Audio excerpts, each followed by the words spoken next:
muscular size and strength increases. So there's more of this micro trauma on the negative. Is that what I'm hearing you say? Absolutely, than on the... Okay, yeah. got it. Okay, because it's kind of like you're holding the position, or at least you're resisting if you do it correctly, I suppose you're resisting the drop down or the relaxation. Is that what you're resisting the forces of gravity, which always move straight down. Okay, got it. And by doing that, you can really overload the system by going slower and by using more resistance on the lowering phase of the exercise. So why does the speed matter?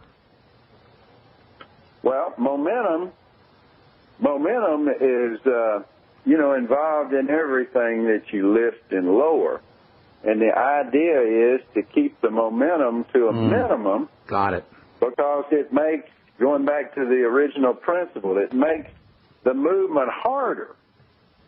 And, you got to differentiate between weight training, which is what we're talking about, and weight lifting, which is what people do that try to see how much they can push up overhead with a barbell one time. That's weight lifting. And you got to use momentum there. You got to use momentum in a lot of different sports. But in order to build condition and make the body stronger, you don't want to have momentum to be excessive. You want to keep it to a minimum. That's why I've always said that lifting smoothly, lifting slowly is much better than lifting fast or in a herky-jerky fashion. So in other words, you're doing the work, not the momentum, or at least maximizing your work and less momentum. Yeah, you want the involved muscles to be doing the work, and you want the involved muscles to be benefiting from the stimulation that's occurring. I'm it's very safer. The whole thing is safer. Too many people get injured from going lift fast. Barbells and dumbbells and machines. So I'm trying to cut back on all these injuries that you see. I'm interested in this idea of the refractory or the rest period. I've always found that's where the muscles are growing, correct? You would really want to exploit or you want to take advantage of that rest period as much as possible, the days between your workouts or even the time between sets. Is that correct? Oh, yeah. And as you know, Ben, there's a lot of new research on sleep, how important sleep is.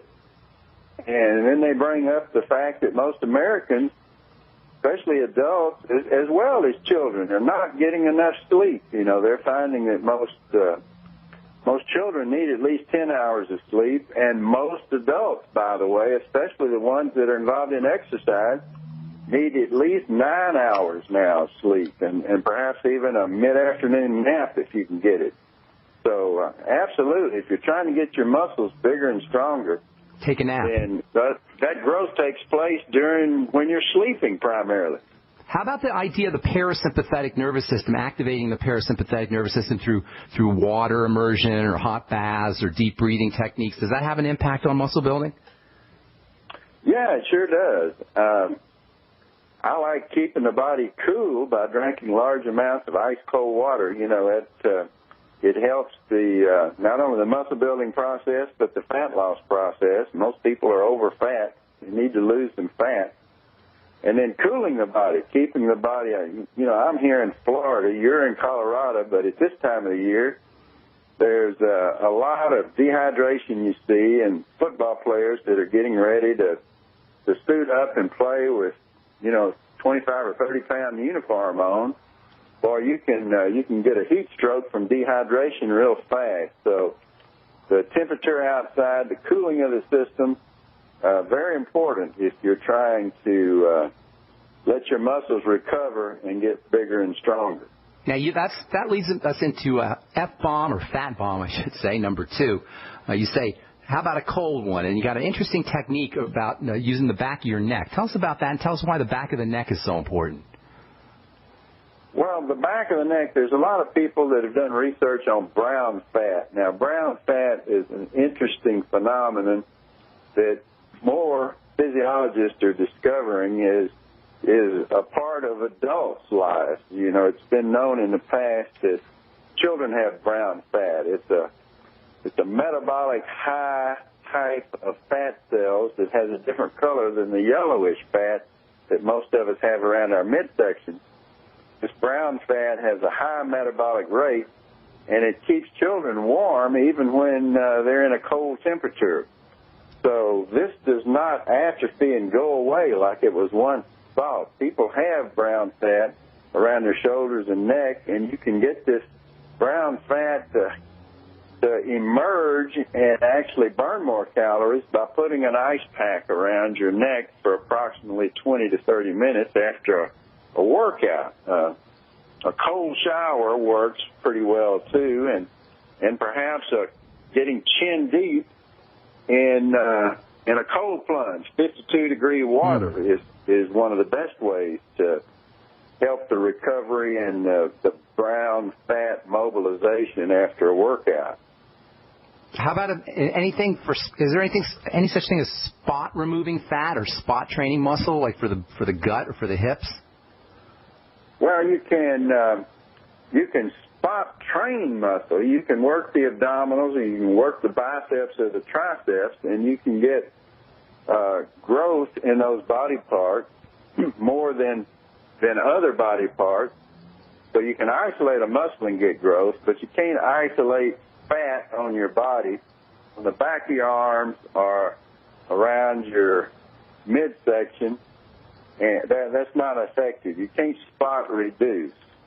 The muscle or the fat that you lose out of your body comes from a complicated system of genetics, and most people lose a little bit of fat throughout their body when they start losing fat. And it eventually comes off of the thickest places, like around your waist and hips, lag. So, all right, Doc, we got to take an important aspect in the evolution. We got to take one more break. When we come back, I want to talk about nutrition. You got some interesting things to say about protein, and I want our listeners to hear what you have to say. I'm Pharmacist Ben. We're talking to Dr. Ellington Darden, author of The Body Fat Breakthrough. We're going to take a break. Be back right after this. You haven't experienced yogurt until you've tried a Mossy, embodying health and flavor in a true whole milk, green-fed dairy beverage. Every sip pays homage to our old world cows and the ancient culturing methods their milk benefits from. With over 30 probiotics, a Mossy's undeniably nutritious, refined, cultured sensation bolsters your health and awakens your passion for dairy. A Mossy's so good, and you need to try it. Contact your Youngevity distributor or call 877-878-4203 or go to gcnteam.com. Hi, this is Ted Anderson. Have you ever wondered why banks, stockbrokers, investment advisors won't talk about gold IRAs? They've been available since 1986, yet the financial industry won't recognize the value of gold for your retirement. Gold has outperformed paper investments, yet no word about IRAs. If you would like to have gold for your retirement, call 800-686-2237. Don't get left behind by rising inflation and low returns. Call 800-686-2237. Secure your future and call 1-800-686-2237. So we decided to upgrade the look of our home. You know, improve the curb appeal. We decided to add the look of stone to the exterior. We really like the stacked stone look. Yeah, but when I checked into the price, it was ridiculous. No way could we afford it. Then a friend told me about Genstone. Genstone. Genstone comes in lightweight panels made of polyurethane. They've actually engineered the hassle out of installation. No mortar, no mesh. It was easy. Even I could do it. We just screwed the panels to the wall and it looks like stone. I mean, it really looks like stone. Yeah, from the box to the wall in minutes. We love the look of our home now. And Genstone is durable, comes with a 25-year warranty, and offers additional R value for insulation. If you want the look of stone at a price you can afford, call Genstone at 855-955-STONE. Trust me, you'll save money. And you'll love the look. 855-955-STONE. That's 855-955-7866.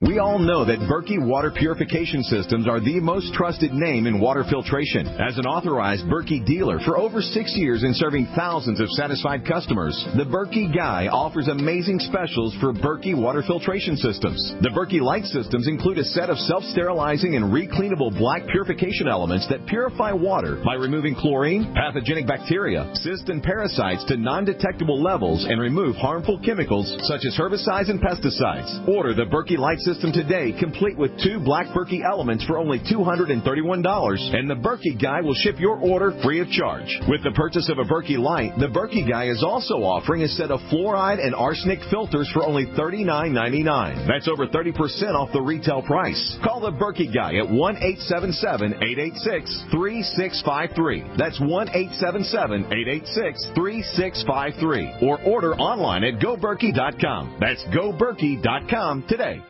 At 30dayfoodsupply.com, you can now purchase a one-of-a-kind product not available anywhere else. A meatless burger dry mix in 4 delicious flavors. With our new Oregon Trail Foods vegan burgers, all you do is add water and fry. They need no refrigeration. They're packaged in Mylar bags with an oxygen absorber for a long shelf life. They're non-GMO. They're gluten, soy, nut, and chemical-free, but they're loaded with flavor. And a good source of carbs and protein, yet low in sodium. Flavors include Italian, spicy Mexican, 6 vegetable, and black bean olive. Go to 30dayfoodsupply.com or call 541-229-0010 and order today. Eat them every day, take them camping, or save them for an emergency. Check them out at 30dayfoodsupply.com and click on the vegan burger icon. That's 30dayfoodsupply.com, where all of our products are produced in Oregon by Oregon Trail Foods. 30dayfoodsupply.com. The nation's largest independently owned and operated talk radio network. The Genesis Communications Network. GCN. Okay, we are back on the bright side for one more segment with Dr. Ellington Darden, author of The Body Fat Breakthrough, PhD, bodybuilder, former football player, Mr. Collegiate America. One time, Dr. Darden, or twice, Mr. Collegiate America? No, just one time in 1972. 1972, all right. Okay, you got some interesting things to say about nutrition, especially protein. Can you share with our listeners your ideas about protein and muscle building? Yeah, well, I was hammered by a nutrition professor I had at Florida State University, Dr. Harold Schindel, with the fact that to build muscle, you didn't need much protein. What you need is a lot of water and the growth stimulation. And if any one nutrient you ought to emphasize is carbohydrates. You know, Dr. Schindel used to always say that carbohydrates are protein sparing. And if you get enough carbohydrates, you don't need very much protein to build muscle. In fact, if you look at the statistics throughout the United States, you'll see that there's hardly anyone alive in the United States that's deficient in protein. That's one thing most Americans get plenty of, probably 2 or 3 times as much as they need. So with my program of losing fat or program of building muscle, I don't emphasize protein at all. I emphasize carbohydrates. I feel like at least 50% of your calories ought to come from carbohydrate-rich foods, you know, vegetables, bread, cereals, and fruit. Now, 50% come from carbohydrates. How does the fat and the protein divvy up?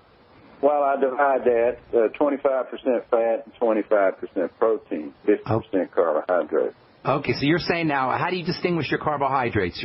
Obviously, processed carbohydrates aren't the same as vegetable carbohydrates, correct?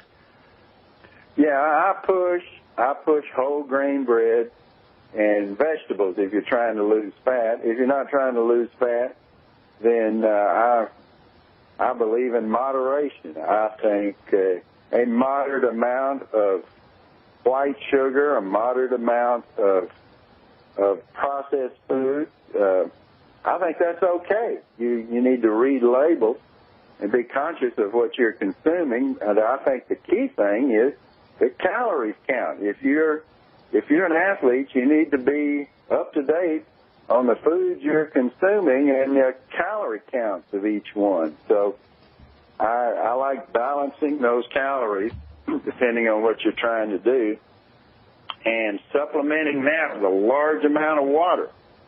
You know, in carbohydrates, you know, if you go back and you look at the history of carbohydrates, they were called at one time hydrated carbon. So in our society where there's a lot of people that are dehydrated, they may be dehydrated because they're not eating enough carbohydrates.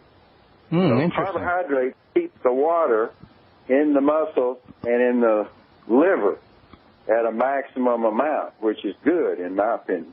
I remember when I was doing my bodybuilding back in the 80s, there were people who were actually non-diabetics who were using insulin in order to gain weight and gain muscle mass. What's your take on insulin and blood sugar?